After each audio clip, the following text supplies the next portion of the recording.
Okay, so I kind of named my presentation a little as I started to finish developing it, and I've decided to call it Diamonds in My Eyes, the Past and Future of Keeping Score, where a look at mostly scorebook and scorecard design and where I hope to actually take it with me. So she got over the most of it. So I was raised in Maryland and I was raised in a split household. I can straight up and just not pick between the Orioles and Cubs. So I do love both. And then at Bradley, some notable alums include Mike Talkman, who was actually there at the same time as me. And then you Kirby Puckett, Charlie Steiner, who I had the opportunity to meet. Just we're very small, but very, very mighty. And again, VR degree. And then that minor has been pulling a lot of heavy lifting as of late. And just to go in a little bit more of what I did in baseball, event staff in 2015 was right after college. I mostly worked gates, unfortunately, but occasionally I did get to uh, usher in the ballpark. And then the following year, I was a part of the career introductory program. That program had been going on for actually a couple decades at that point. Unfortunately, it has since ended. We were called base runners, and we made all of the copies for the ballpark. We ran the old kids corner. Somebody was always with the bird in the press box, and then whatever errands they needed us to run, they were like, "Can you bring this to the press box?" That's what we did. And then in Masson in 2018, it was considered a freelance position, just the way television works. And so it was all of the Orioles and Nationals road games, mostly on the floor behind the camera, occasionally stage managing, but every once in a while I got to log a game. And that's kind of like keeping score. You're just doing it with the game video. And then last year I sold my first scorebook. It was nothing serious. It was more so somebody said, "Can I get one?" So I sold it. But with experience and feedback, I just decided I'm going to make it a whole business, and I created Diamond Scorecard Designs. And now, like I said, I've been a baseball fan my entire life, and I learned how to score when I was little. I am the youngest of four, and my mom actually kept score at almost all of our games, in softball and baseball. So she taught me. And then in high school, I was the official scorekeeper for the varsity softball team. My coach actually told me my senior year that she didn't want me to graduate, saying, and these are her words, "I kept a perfect book." So I was like held on to that. And like I said, a couple years ago, I decided I wanted to score more games. When looking at the availability on the market, there was nothing that fit exactly what I wanted. And then I kind of realized I could just do it myself. And so I did. I got it printed as a book, and then I posted a picture online, and a whole bunch of people were like, "I want one. Where can I get it?" So I did. I just printed a bunch, sold them, and almost immediately I started improving on that design. I just kind of kept making tweaks and changes, and through those and the feedback and the experience I got, I saw there was a place for me to help grow the game in making scoring books and for everybody. So I just went for it. But obviously I'm not the first. In 1979 article in the Washington Post, Thomas Boswell said, quote, "The most useful tool in our creative spectating as we dissect the game, then reassemble it in a better understood whole, is the modest scorecard, baseball's unique skeleton key." And truly it is unique. We have a game where we can tell you what happened in games over 100 years ago because of these scorecards. So they date back almost all the way to the beginning of baseball. The earliest known scorebook in the New York Public Library, the first game in it is from October 6th, 1845. And then the first known newspaper box score showed up later that month. So clearly it was a time where that data was not instantaneously communicated anywhere. Possibly the earliest formal scorecard was produced for a baseball game October 11th, 1866, between the Brooklyn Atlantics and the Philadelphia Athletics. And in 1863 is when Henry Chadwick, the father of baseball, put out his scorecard and box scoring system that much of baseball did adopt. Now, what did they look like? The earliest ones were very basic, simple, like tallying sort of. Chadwick himself, in an 1872 DeWitt's Guide, wrote, quote, "Up to a late period, scoring in baseball matches was confined to the simple record of outs and runs. And even the simple plan in vogue for doing this was not up to the right mark at all, as the old plan entirely precluded any information as to the runs scored by individual players in single innings." So as he described it, didn't really tell you about the game, just the totals. So as you get into the more formal scorecards, there were kind of two versions that you would see. And now there were multitudes of ways to use the scorecards. But when it came down to what you were looking at, there were about two, both having space for all 9 batters to bat in each inning. And the first one was kind of blank boxes with a complex system of letters, numbers, and symbols. Again, everybody had their own. Some said those were easier than others, or they're better than others, but there was no consensus there. And then the other design you would see were boxes, at-bat boxes divided into 4 parts to represent the 4 corners of the bag.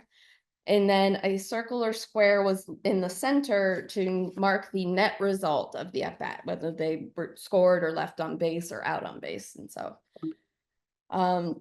just some examples. This is from an 1894 schedule guide. So it is kind of in the later years, but it is one that just has room for the roster and their offensive, defensive totals and the runs scored by inning. And the publication I got this from had one of these for every game in that schedule. So this is an ad from an 1889 How to Play Baseball guide. A lot of these guides were produced annually. The Library of Congress has a lot of them available online.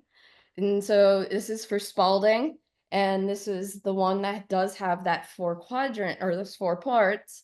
And just to kind of give a look at what it looked like used, this is from a 1904 How to Keep a Baseball Score article. You can notice some things that we use today, like BB for walk, E for error. And this one does use the letter S for scoring, or for strikeout. Chadwick is actually who gave us the letter K for strikeout. But thankfully, one thing of his that did not survive was, instead of numbering players defensively by their position, he used the batting order. So 9 wouldn't have been the right fielder. It would have been whoever was batting 9th. And thankfully, that confusing system didn't win. And then here's one with some blank boxes. This is from a 1913 How to Score publication. There are about 5 to 6 pages of explanation just for this and the other half of the scorecard and what they say. And now I couldn't find one of this guy's scorecards, but M.J. Kelly was a writer who was notorious for his scorekeeping, and they were described as if they escaped from Albert Einstein's blackboard. And that's kind of what I see looking at this. It's something very formulaic. It's not something that I can even kind of start to decipher on site. I would need to read those 5, 6 pages. The only thing I think it can make out is just the order of the outs, the 1, 2, 3s.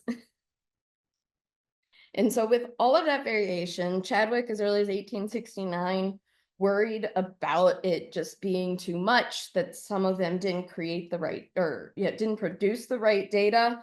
And in the 1872 DeWitt's Baseball Guide, Chadwick wrote, quote, "There have been several forms of scorebooks published of late years, but only one has been found to answer the purpose of recording the details of a game sufficiently to arrive at the correct estimate of each man's play."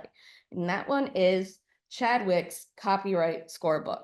So even though he had probably a few valid arguments, he was selling himself as the solution.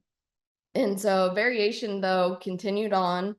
The 1904 How to Keep a Baseball Score article wrote, quote, "The symbols used by professional scorers are comparatively few and easy to remember, and anyone familiar with the game ought to be able to use them after half an hour's study, followed by a little practice." Continued on later to say, "Scorers vary it to suit their individual uses, and in the course of a long experience often invent signs of their own.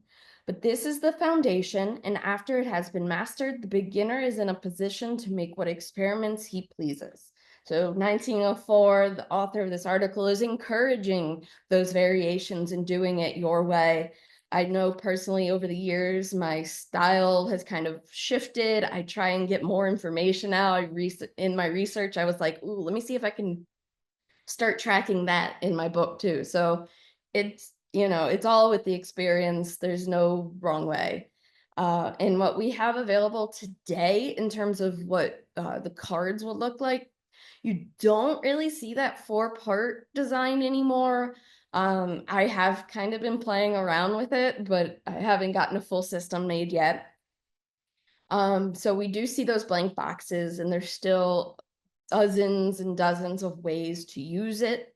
And then the other designs you'd see are with diamonds usually to track the runner on the base paths. And some are with notations, which is like my preferred style, where you can circle or cross off how they reach bat base. And then those without, where you continue to use the symbols. And I, of course, have to mention that women have been scoring since the beginning. If you go to any Little League game, you'll see a mom keeping score. There have been several official scores in the last decade now. But even in the beginning, so 1882 to 1891, Alyssa Green Williams was the official scorer for Chicago's National League club. Don't think they were the Cubs yet at that point. And she did use the name E.G. Green. She concealed her identity, including from the league. In South Carolina, Martha Boynton Reynolds was the official scorer for the club that her husband managed and pitched for in 1905. And then my little favorite thing that I learned was about First Lady Grace Coolidge. She was known to keep a perfect scorecard. She would go to as many games as possible. She hung out with the players in the dugout, and she was known to stay in the presidential box at Griffith Stadium long after her husband, the president, had gone. And she was known to hold on to her scorecard. So I've been limited to internet research. And so I do kind of hope I can find one of her cards somewhere. First lady, somebody have had to hold on to one.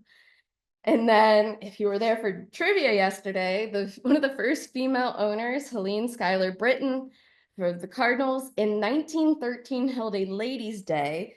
And as part of the promotion, she handed out scorecards and flowers to the women that came to the game. And I know there were other ladies' days. Bill Veeck did one, but he only did flowers. Scorecards are better. So where am I going to take scoring with me? In the 1904 How to Keep a Baseball Score article, Ames wrote, quote, "For a true lover of the national game, the system is worth knowing, if only for the glorious memories it has the power to arouse." And I can attest to that. I remember games I scored at much better than the games I didn't. And so these are kind of the goals I've been working with, not just with my business, but also as a member of the official scoring research committee that just relaunched.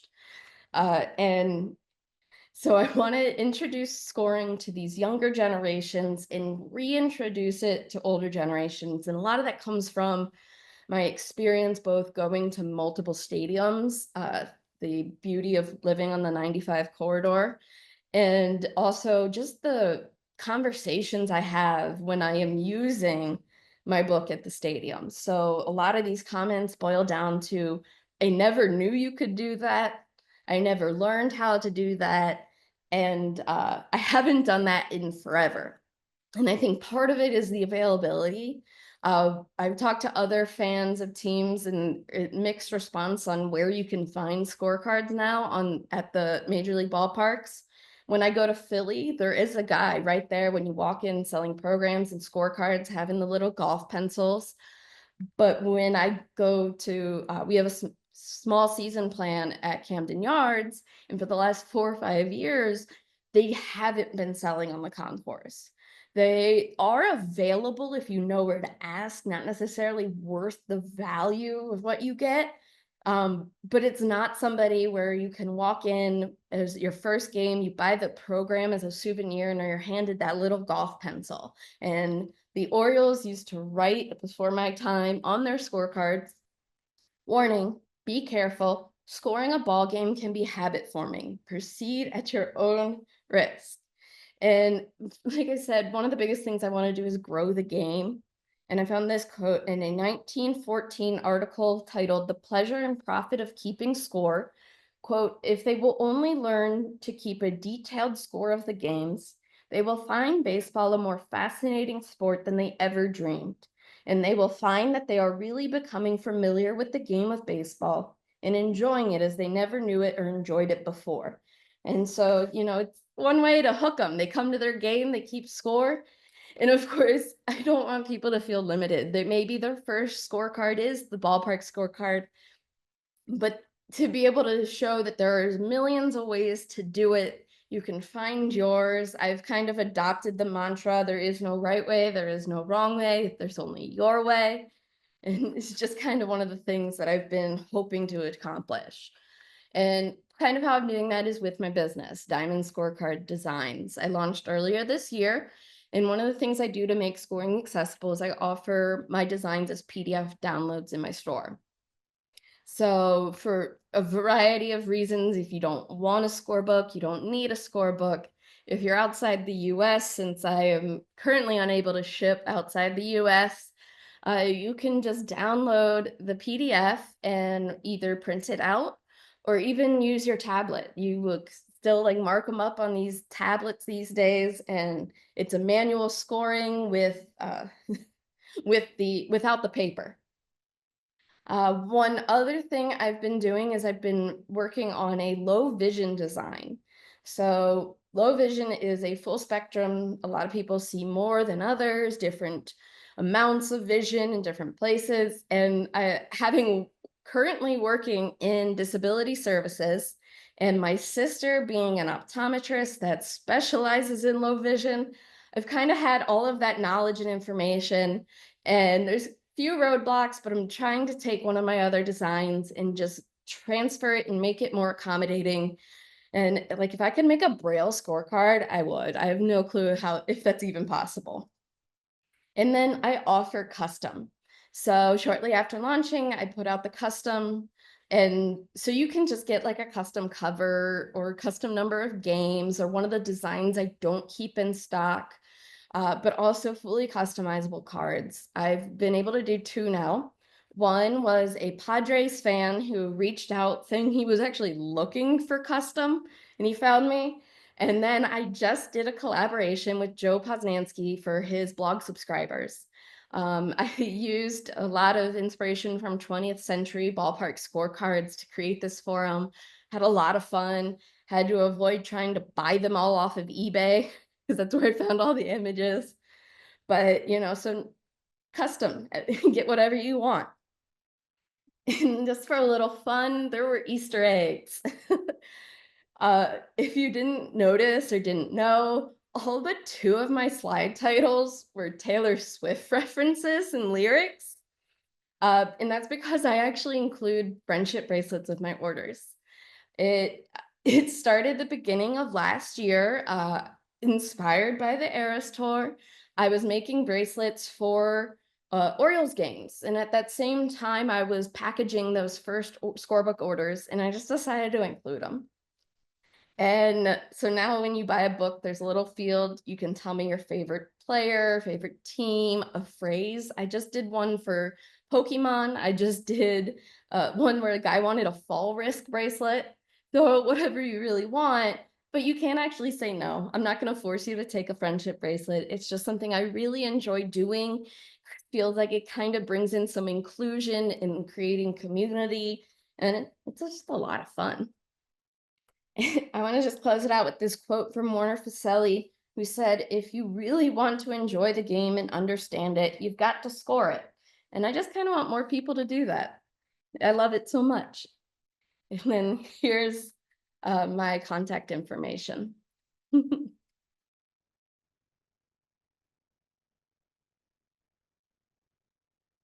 All right, thank you. I'm actually like writing down the websites so I don't forget it like before the I can put it in the goes. chat as well. Thank you.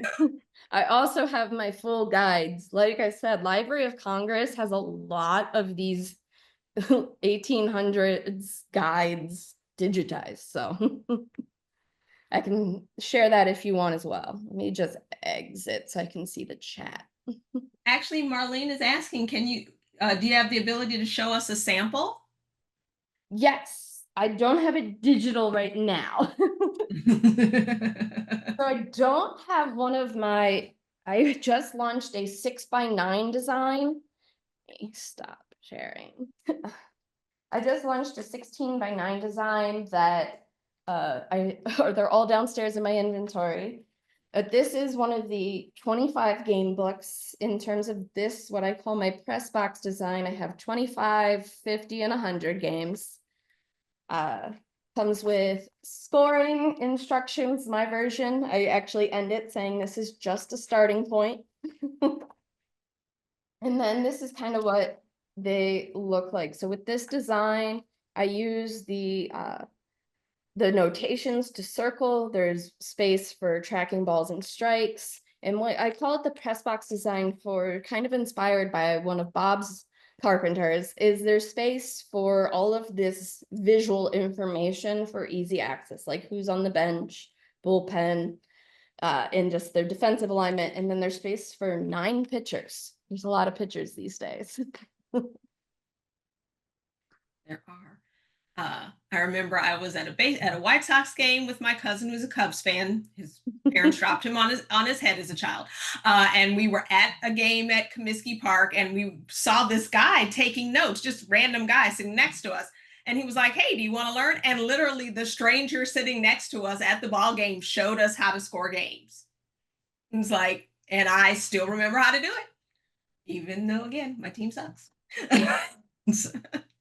I just see Catherine's comment. Yes, my mom says hi. And it's so cool. I didn't know that it was her math teacher that taught her. I don't think she ever told me that.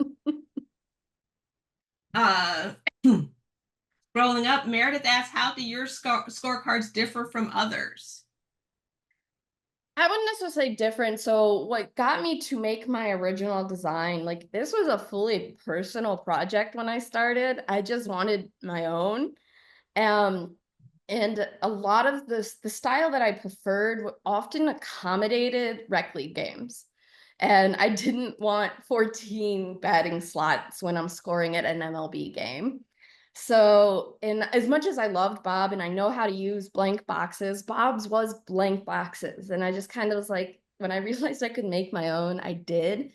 Um, and like I said, I have another design at 6x9. There's space that's just the diamond, no notations. It has place for keeping balls and strikes. So for me, I wouldn't necessarily say I'm different, but I'm like trying to just like open it up to people that maybe are turned away from those scorebooks that are available at like Dick's, because there's so much you don't need if you're scoring at an MLB game. And don't forget to put the website in the chat. Yes. Someone said, how many innings do you typically do? And is there room for 10 plus batters in an inning? We are baseball nerds because we're getting into the minutia. So what I do is I do 12 innings. And in terms of like, if you bat around, because I do 12 innings, I just use the next inning over once they do bat around. And then I just cross them off and renumber them. That's what I do as well. Because again, nerd. Any other questions, comments, stories about how you started scoring baseball games, if you do score your baseball games?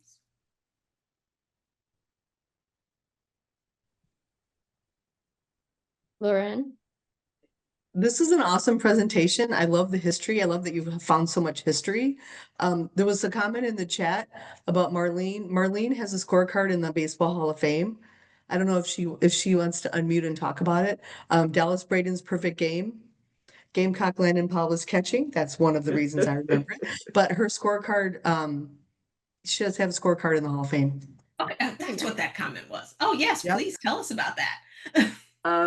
I went to that Mother's Day game with friends, and there were I had other friends from out of town there. I had traveled to Cuba with Kit Krieger, and he and a number of other friends from that trip were also at the game, and they were actually sitting behind Dallas's grandmother.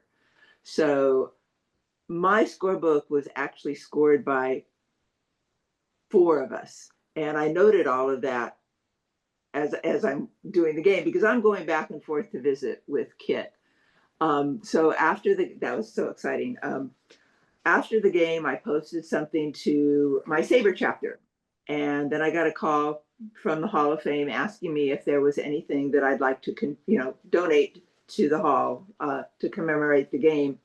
So I sent them my ticket and I sent them my scorecard. So they're probably in a box someplace, but yeah, I have something in the Hall of Fame. And scorekeeping, I love scorekeeping. I didn't score for probably half of the years that I was a fan, but once I started and somebody gave me the joy of scorekeeping, right? Joy of keeping score. And I got addicted to it. So you'd see me there with the scorebook on my lap and the radio in my ear. And that's how I enjoyed baseball games. Don't see so much of it anymore, except if you go with a bunch of SABR fans. Yeah, I'm really looking forward to looking at more closely at your books, Liz. And thank you for this presentation. It's a really fun way to keep engaged with the game. Oh yeah. It's honestly, people are like, oh, I'm too ADD. And I'm like, no, for me, that helps my ADD. So I'm not on my phone. I see Amy has her hand up. I do. Sorry, I'm heading to the stadium right now. But I did want to say I spend a lot of time at Dodger Stadium, and I always have Liz's scorecards with me. Media? Thank you. Sorry, it's literally like midway through. But I was actually there a couple weeks ago, and I didn't get to tell Liz this story. I talked to so many people because they see the scorecard, and this gentleman from North Carolina had not been to Dodger Stadium since 1988. He came, saw my scorecard, asked to see the Orioles game that Liz knows so well from a couple weeks ago. I'm so sorry. And he took a picture with my scorecard, with my scorebook from you. And then he said he hadn't kept score in years, and I always keep little pocket ones to hand out in case anybody needs them. So I gave him a pencil and a scorecard, and he went and scored the game later. So that was all inspired by your book. He So probably threw it out after, though, because of being that game. Yeah. Well, you know, it is what it is. But your scorebook inspired that. So thank you. Thank you, Amy. You've been such a great supporter. I appreciate you so much. Of course, of course. And I saw a question with pen or pencil. I use a erasable pen. So I actually use a couple different colors. In the big scorebooks, I kind of explain how I use the colors, but so my mom turned me on to erasable pen. So I don't smudge it with like pencil, and I can actually fix things. So. And Steve asked, do you track pitch counts when you score? And Meredith asked if the PDFs allow edits even on laptops. So with pitch counts, I track like the count. I don't track like total pitches thrown. I did start tracking like the first pitch, so like making a mark if it was a ball or strike for the first pitch, and then 0 and 2 counts. So I don't do at least every single pitch. And what was PDFs edits? allow So edits. it's not necessarily edits. A lot. There probably are laptops that allow this, but basically on tablets you can mark up PDFs. And so I've done it with my Apple Pencil, where you just open the PDF and you start marking it up. Some of the apps make it even easier, but it's not necessarily an editable file because it's not like a digital method of keeping score. And Maureen asks about brand. I'm guessing You mean Oh, for brand pen, of erasable pens? Friction. So Friction, Frixion. They're by Pilot. I do use, I tried the 0.7 millimeters, so I do prefer the 0.5 extra fine just because I also have messy handwriting. So the smaller the pen point, the better I can fit information. I've been looking at those, so yeah, I was wondering if it was something other than that, because you never know, because there's a lot of Japanese pens that are fantastic. Yeah, I tried one of the 3-colored ones and I didn't dislike it, but the ink ran out ridiculously quick. And it just, and sometimes the spring things got stuck. All right. Marlene gets the last question. You're on mute.